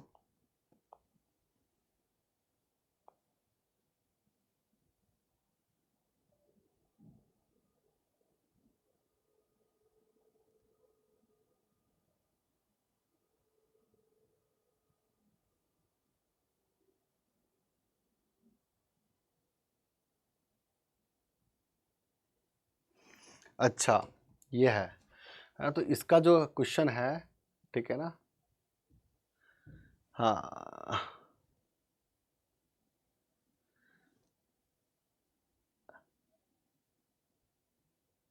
तो factor is contributing to decline the international trade large scale industry, ये होना चाहिए था क्वेश्चन। ठीक है ना, कोई बात नहीं, अपन इस मैनर में पढ़ लेते हैं। फिर ग्लोबलाइजेशन ने मार्केट को मार दिया, कंपटीशन बढ़ा दिया, फिर चैलेंजिंग कंज्यूमर प्रेफरेंस हो गई, फिर एनवायरमेंटल रेगुलाइजेशन हो गए कई सारे, जिससे कि बहुत सारी जो ओल्ड लार्ज स्केल ट्रेडिशन है वो बंद हो गई। ठीक है ना, कंप्लेंस विद द एनवायरनमेंट हो गया, इस वजह से लार्ज स्केल जो ट्रेडिशनल लार्ज स्केल इंडस्ट्रीज है, लाइक केमिकल इंडस्ट्रीज, आयरन और इंडस्ट्रीज है, उनको बड़ा नुकसान पहुंचा। इंफ्रास्ट्रक्चर बॉटल नेक हो गए। ठीक है ना, the infrastructure particularly in the term of the transportation power and the water supply has the hampered. अब कई बार सीबीएसई कुछ न कुछ थोड़ा छोटा मोटी गड़बड़ कर देता है, जैसे अभी उस मीडियम में कर दी थी उन्होंने, मीडियम की रेंज ही हाई वाली रेंज मीडियम में दे दी एसडीआई के अंदर। तो ये छोटा मोटा जो है गलती वो एक्सेप्टेबल है, होता है, एक आधा प्रश्न ऊपर नीचे हो सकता है। ठीक है ना, इसमें कोई बड़ी भारी बात नहीं है। फिर डेमोग्राफिक चेंजेस है। ठीक है ना, ठीक है ना, urban and rural urban migration have led the labor shortage in the rural area where the many traditional industries are located, higher urban wages। तो जो डेमोग्राफिक चेंजेस हैं, लोग शहरों की तरफ आ रहे हैं, तो जो ट्रेडिशनल जो लार्ज स्केल जो आपकी इंडस्ट्रीज है, उनको अब जो है वो लोग नहीं मिल पा रहे हैं काम करने के लिए, क्योंकि शहरों की तरफ जा रहे हैं। ठीक है ना, तो ये पॉइंट्स हैं। ठीक है, ये पॉइंट्स। अब B, access the transportation and communication facilities are the essential for the development industries. तो speedy and efficient transport facilities carry raw material to the factory and the move finished goods to the market are essential for the development industries। first point, ठीक है। the second point, the cost of ठीक है ना भाई, किस तरह से जो है विकास कर रहा है। The cost of the transport play important role, location industrial unit, western Europe and eastern North America have the highly developed transport system which always introduce the construction of industrial this area. The modern industry has the inseparably tied the transportation system, the improvement in transportation integrate economic development, regional specialization of the manufacturing, जैसे अपन express way बना रहे हैं, dedicated freight corridor बनाए, जितना अच्छा transportation होगा उसके आसपास बिजनेस एक्टिविटीज बढ़ जाएंगी। ठीक है ना, चलें भाई, ये हो गया आपका 26। evaluate the benefit of derived from the integrated tribal development project they implanted in the Bharmour region. ठीक है ना, बरमौर गांव की जो केस स्टडी उसके ऊपर क्वेश्चन पूछा है इसने। ठीक है ना, the area development programme was initiated for the specified area keeping in the view there the topographical, ecological and social economic conditions. देख लेते हैं the benefit drive the integrated tribal development programme के बारे में बात करते हैं। The 5th 5-year plan, the tribal sub plan introduce in the 1974 and the Barmore was the designated one of the 5 integrated tribal development project ITDP in Himachal Pradesh. Bharmour एक हिमाचल प्रदेश का एक गांव, वहाँ पे इस प्रोजेक्ट को लॉन्च किया गया वहाँ के ओवरऑल डेवलपमेंट के लिए। This area development plan was the aim the improving the quality life of the Gaddis. वहाँ पे जाती है ना गद्दी, उसकी क्वालिटी ऑफ लाइफ बनाने के लिए प्रोग्राम यहाँ पर इनिशिएटेड किया गया, शुरू किया गया। The plan led the highest priority on the development transport. यहाँ पे क्या क्या डेवलप करना था, कौन कौन से सेक्टर्स को डेवलप करना था, बरमौर के ट्रांसपोर्ट को डेवलप करना था, गाड़ी घोड़े सड़कें वड़कें बने अच्छी, कम्युनिकेशंस को डेवलप करना था, यहाँ तक चिट्ठी पहुँचे, डाकघर हो, कम्युनिकेशंस लाइन हो, टेलीफोन हो, एग्रीकल्चर हो, ठीक है ना, अच्छे पेस्टिसाइड हो, अच्छे सीड्स हो, इरिगेशन की व्यवस्था हो, ठीक है ना, एलाइड एक्टिविटीज़, सोशल एक्टिविटीज़, ठीक है ना, social and community services, hospitals, schools वगैरह हो। ठीक है, the most significant contribution of the tribal sub plan in the Bharmour region, the development of the infrastructure in the term of the school, health care facility, portable water, मतलब इस्तेमाल करने लायक पानी, roads, communication और electricity यहाँ पे हो, इसको develop करने के लिए प्रोग्राम चालू किया गया। The social benefit of the ITBP, the integrated tribal development programme, the tremendous increase in the literacy rate, इसकी वजह से आप लिटरेसी रेट बढ़ी, लोग पढ़े लिखे, improvement in the sex ratio बढ़ा, लड़कियों की संख्या बढ़ी, डिक्लाइन द चाइल्ड मैरिज, लोगों ने अपने बच्चों को पढ़ाना, लोगों ने अपने बच्चों की शादी करना बंद कर दिया, उनको पढ़ाना शुरू कर दिया। तो कुल मिलाकर के सभी सेक्टर्स और गद्दीस जाति का जो है वो विकास करने की कोशिश की गई बरमौर रीजन में। The female literacy rate the region increase the 1.88%, 1971 to 65% in 2011। तो 1.88% थी 1971 और 2011 में 65% हो गई। The traditional Gaddis has substance agriculture cum the pastoral economy having the emphasis on the food grains. Pastoral मतलब चरवाहा, है ना, इसको बढ़ावा मिला। ठीक है ना, एनी 5 पॉइंट, इतने पॉइंट बहुत है। ठीक है ना, बहुत अच्छे से बरमौर के जो है उसको बताया कि पल्सेज और कैश क्रॉप जो है वो इंक्रीज होगी बरमौर रीजन में, लोग अच्छे से खेती करने लगे, फूड ग्रेन्स वगैरह उगाने लगे। ठीक है, ओके, हाँ, अब हिल डेवलपमेंट एरिया के बारे में बात कर लेते हैं, है ना, HAD। तो programme with initiated by the 5th 5-year plan, this programme is cover the 15 district comprising all the hilly district of the Uttar Pradesh. 15 districts में शुरू किया गया और हिली डिस्ट्रिक्ट्स थे ये। उत्तर प्रदेश, ठीक है ना, द प्रेजेंट इज उत्तराखंड, अब तो उत्तर प्रदेश उत्तराखंड अलग कर दिया, उत्तराखंड, ठीक है ना, Mikir hills, north Cachar hills, Assam Darjeeling district, west Bengal, Nilgiri, Tamil Nadu. Tamil Nadu में, उत्तराखंड के अंदर, मेघालय में, आसाम में इस प्रोग्राम को चालू किया गया। ठीक है ना, नॉर्थ कछार आसाम में और वेस्ट बंगाल में और तमिलनाडु में, तो 1 2 3 यहाँ पर चालू की गई। The national committee on the development of the backward area 1981 they recommended that all the hill areas country having the highest above, तो जो भी 600 मीटर से ऊपर के गांव थे, 600 मीटर तक, है ना, उनको जो इसके अंदर कवर किया गया। द डिटेल प्लान्स, मतलब कुल मिला के हिल डेवलपमेंट एरिया के बारे में आपको लिखना है, सिंपल पॉइंट और कुछ नहीं है। ठीक है ना, कई बार आपको क्वेश्चन को बड़ा करके ना आपको उलझाने की कोशिश की जाती है, उसमें उलझना मत। ये जब हम और बहुत सारे क्वेश्चंस की प्रैक्टिस करेंगे, क्योंकि सैम्पल पेपर हमें दे दिया, तो हम अब इसी पॉइंट ऑफ व्यू से तैयारी करना शुरू करेंगे। ह्यूमैनिटीज 24/7 पर और CUT 24/7 पर। ठीक है ना, okay. The detailed plan of the development of the hill area were the down keeping in the view the topographical, ecological, social and economic conditions. Those program aimed at harnessing the indigenous resource of the hill areas through the development. Horticulture develop करना है, plantation develop करना है, agriculture develop करना है, animal husbandry develop करनी है, poultry forestry develop करनी है। कुल मिलाकर के किसी भी गांव का एक ओवरऑल इकोनॉमिकल डेवलपमेंट जो था हिल एरिया डेवलपमेंट प्रोग्राम में किया गया। ठीक है, चले भाई। The composition of the commodities in the India international trade has been the undergoing a change over the years. Substance this statement with the suitable argument. ठीक है, बता देते हैं, बहुत आसान है। The composition of the commodities, सबसे पहले क्वेश्चन का मतलब समझ लो क्या है इन सिंपल मैनर, है ना। भारत के अंतर्राष्ट्रीय व्यापार में वस्तुओं की संरचना के पिछले कुछ वर्षों में बदल रही है ना। जो व्यापार था वस्तुओं का वो बदल रहा है। हवाई परिवहन अंतर्राष्ट्रीय व्यापार में महत्वपूर्ण भूमिका निभाता है, बताइए। ठीक है, बता देते हैं। The composition of the commodities, पहले कुछ और सामान का व्यापार करते थे, अब कुछ और सामान का व्यापार करते हैं। अगर 1950s या इसके बाद तक की बात बताऊँ, 60-70s तक की, तो हम फूड ग्रेन्स मंगवाते थे। 70s के बाद में हमने फूड ग्रेन्स का एक्सपोर्ट करना चालू कर दिया, है ना। इसका जो है डायरेक्शन बदल गया वर्ल्ड ट्रेड की। वर्ल्ड ट्रेड क्या बदल गई, डायरेक्शन बदल गई। ठीक है, okay. The share of the agriculture has allied the product of the has declined where the share of the petroleum and crude product और अदर कमोडिटीज हैव इंक्रीज्ड। पहले तो हम एग्रीकल्चर प्रोडक्ट भी बाहर से मंगवाते थे, लेकिन वो धीरे धीरे खत्म हो गया, और इन करंट सिनेरियो हम जो है क्रूड प्रोडक्ट जो हैं पेट्रोलियम वगैरह वो ज़्यादा मंगवा रहे हैं।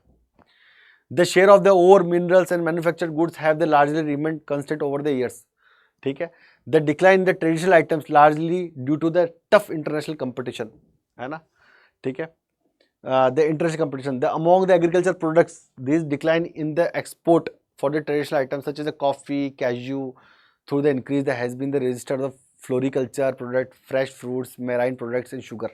ये बढ़ रहा है. The manufacturing sector along the announced that 73.6% of the Indian total value of the export 16-17. Engineering goods have the shown the significant growth in the export. Engineering goods हमारे बाहर जा रहा है. After the 1970 fruit grain import was the discontinued due to the success of the green revolution, but the energy crisis of the 1973 pushed the piece of the petroleum and the import the budget was also pushed up. The food grain import was the replaced by the fertilizers, petroleum machines. ठीक है, तो ये सब सामान जो है export और import का हिसाब किताब दे रहा है कि हम कितना इम्पोर्ट कर रहे हैं और कितना एक्सपोर्ट कर रहे हैं इन सिंपल मैनर। ठीक है, ज़्यादा टफ टास्क नहीं है इसके अंदर। ठीक है ना, ज़्यादा इसके अंदर टफ टास्क नहीं है। अब एयर ट्रांसपोर्ट से जो है वो बिजनेस बढ़ेगा, ये कैसे है, ये भी इंपॉर्टेंट बात है, इसको भी समझ लेते हैं क्या बात है। ठीक है, the valuable cargo can be moved rapidly world wide. अगर आपके पास एयर ट्रांसपोर्ट अच्छा है तो महंगा सामान जो है वो बहुत स्पीड से जाएगा, पहला point. It is the often only the major rich inaccessible area, ऐसे एरिया में भी आप अपना सामान बेच सकोगे जहाँ पर सड़क और वो नहीं है, ठीक है ना, रेलवे नहीं है। Air transport brought about a connectivity revolution in the world, है ना। The friction created by the mountain snow fields, है ना, inhospitable desert terrain have been the overcome, हर जगह जा सकता है। ठीक है ना, the accessibility has the increase the airplane being the varied articles the Eskimos in the northern Canada unhunted by the frozen grounds in the Himalaya regions the root often, भाई कहीं पर भी पहुंच सकते हो, किसी की मदद कर सकते हो। साथ में एयर रूट से जो है वो स्ट्रेटेजिक लोकेशंस पे भी आर्मी को, एयरफोर्स को आप वहाँ पर भी ड्रॉप कर सकते हो। At present no place in the world is more than 35 hours away the starting the fact has been the made possible. 35 घंटे की दूरी ज़्यादा कोई नहीं है, आप आराम से पहुँच जाओगे। ठीक है ना, okay. The travel by the air now the measured by the hours and minutes instead of the year and months. ठीक है ना, जहाँ पे पहले सालों लगते थे जाने में, महीने लगते, 6 महीने लग रहे हैं भाई, जहाँ जा रहा है न्यूयॉर्क से आपके मुंबई, अब आप न्यूयॉर्क से मुंबई 12-13 घंटे की फ्लाइट है, सेट करके आ जाओ। Frequently air services available to the many part of the world, आप 2-2.5 घंटे में दिल्ली से बैंगलोर पहुंच जाओ, शाम की मीटिंग पूरी करके रात को वापस घर पे दिल्ली, है ना, तो फास्ट हो गया मूवमेंट बहुत। ठीक है, चले भाई। An environmental pollution by the solid waste has now got a significance due to the numerous growth in the quality of the waste. Give the reason for the unsustainable increase the solid waste and they discuss the two strategy to control the waste generation at the sources in the urban areas. तो कुल मिलाकर के pollution के बारे में बात कर रहा है और भी सॉलिड वेस्ट पॉल्यूशन के बारे में बात कर रहा है। Environmental pollution by the solid waste has now got a significance growth of the quantity of waste. The urban area was generally marked the overcrowding, congestion, inadequate facilities to support the fast growing population and the consequent poor sanitary condition and the foul air. The solid waste refer to the variety of the old and the used article, for the example stained small pieces, metals, broken glassware, plastic containers, polythene bags, ash, floppies, discs, CDs. अब तो floppies आना बंद होगी market में, है ना। The discuss the material the term the garbage and the rubbish etcetera and the dispose from the two sources. The household domestic, भाई ये सॉलिड वेस्ट कहाँ से आ रहा है, household and domestic establishment and industrial and commercial establishment. The household waste are dispose of the either the public land और the private construct. ठीक है ना, the site where the solid waste of the industrial unit are the collected and dispose through the public facilities at the low lying public ground. Landfill, है ना, बहुत सारे landfill है, वहाँ पे बहुत बड़े बड़े कचरे के पहाड़ बने हुए हैं, The huge turnout of the ashes and the debris from the industries, thermal power houses, building the construction of the demolishing the have the post problem of the serious consequences. The solid waste that threat the human health and causes the several diseases like typhoid, diarrhea, malaria and other diseases. The solid waste can create a inconvenience rapidly if they are not properly handled. Wind, water, rain and spread the waste discomfort for the people. फैल जाता है, पानी के साथ गंदगी फैल जाती है, हवा के साथ फैल जाती है. The industrial solid waste can be cause a water pollution by the dumping into a water bodies. Drain carries under the sewage also the resulting into the various health problems. ठीक है ना, तो ये आपका हो गया मामला पूरा. ठीक है, चले भाई. हाँ, अब strategies to control the waste generation the source of the urban areas. कैसे कंट्रोल करेंगे इसको, इसका देख लेते हैं. ठीक है ना, the waste minimisation and the recycling campaign education and the awareness program. भाई कम से कम गंदगी फैलाओ. Implement education campaigning, raise the awareness among the residents, मतलब लोगों के बीच में. ठीक है ना, मिनिमाइज द रिसाइकलिंग, रिसाइकलिंग पे जोड़ दो. ठीक है ना, NGOs, लोकल अथॉरिटीज़ वगैरह इन्वॉल्व इसके अंदर. The initiative schemes introduce the initiative for the household and the business that actively participate in the waste minimisation and recycling efforts. This could include discount of the unity bills, tax rebates and reward the recycling initiatives. ठीक है ना, taxes waxes लगा दो, फ़ायदा दो जो लोग इसको कम कर रहे हैं. Product design and the packaging regulation, है ना, पॉलीथीन वॉलीथीन को कम वो करो. Pro design practice, ठीक है. They extend the poor responsibility APR, implemented the APR schemes, hold produce the accountable for the entire life cycle for the products, including the waste management. This encourage the manufacturers to design the product with the minimal environmental impact. Jute का bag इस्तेमाल कर लो, है ना, जो कागज़ के जो इस्तेमाल कर लो. ठीक है ना, ओके, इन सिंपल. ठीक है, चले. अब the ABCD, the major seaport, international airport, important seaway and air of the substance gathering South Africa, and important seaport of the Asia and area of the nomadic herding, the region of the extensive commercial grain farming. ठीक है ना, ये नक्शा है, इसके अंदर इसको notify करना है. कौन कौन सी लोकेशन है इसके अंदर देख लो. इसके अंदर लोकेशन है मैप वर्ल्ड के अंदर जो है कैप टाउन है, रोम है, सेंट लॉरेंस सीवे है, अमेजॉन है, शंघाई है, tropical Africa, North Africa and Canterbury, grassland and plains है. ठीक है ना, सिंपल. ठीक है, ओके, चलें भाई आगे पढ़ लेते हैं, फिर देख लेते हैं इसको, है ना. Visually impart the name of the major sea port situated the south most tip of the Africa, Cape Town. क्या हो गया, कैप टाउन हो गया आपका. The name of the important international airport of the Italy, Rome हो गया आपका. The which river in the North America connect the Great Lake to the Atlantic Ocean, Saint Lawrence हो गई आपकी. The name of the area sustainable gathering in South America, ठीक है ना, आपका अमेजन हो गया. The name of the important seaport of the China, Shanghai हो गया. The mention the area nomadic herding in the North Africa, ठीक है ना, आपका सब सहारन और सहारन एरिया हो गया. The name the area extensive commercial grain agriculture in the New Zealand, Canterbury हो गया आपका, सिंपल. ठीक है ना, ये तो कर लिया अपन ने. Cape Town, Rome, Saint Lawrence, Amazon, Shanghai, tropical Africa, North Africa, Canterbury, grassland, plains, downs Australia में. The locate the level of any 5, ठीक है ना, an important coal and mine Orissa. The important C port in Karnataka, Jharia coal miles, oil refinery Uttar Pradesh. The state with the lowest population density, the state leading in the production of the tea and international airport in Punjab. ठीक है, तो यहाँ पर कर लेते हैं. लो, तो मयूरभंज है उड़ीसा में, मैंगलोर है आपके कर्नाटका में, झरिया है, मथुरा है यूपी में, अरुणाचल प्रदेश है, आसाम, वेस्ट बंगाल, तमिलनाडु है और अमृतसर है पंजाब में इंटरनेशनल एयरपोर्ट. ठीक है, सिंपल भाई. ठीक है, क्या है, simple. The following question visually impaired student. The name of the important coal mine in the Orissa, Mayurbhanj. The name of the important C port of the Karnataka, ठीक है ना, Mangalore. The name of the important coal mine in the Maharashtra, ठीक है ना. The name of the oil refinery Uttar Pradesh, Mathura. The name of the state with the lowest population density, ठीक है. The name of the one leading tea production of the state of India, Assam. The name of the international airport in Punjab, Amritsar.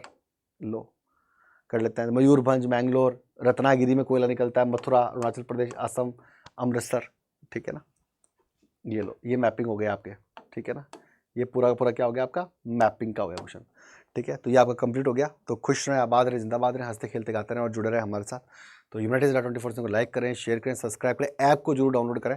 और उड़ान batch खरीदने के लिए why sir G20 code का इस्तेमाल करें. ठीक है ना, आपकी तैयारी बहुत शानदार हो जाएगी. खुश रहें, आबाद रहें, धन्यवाद.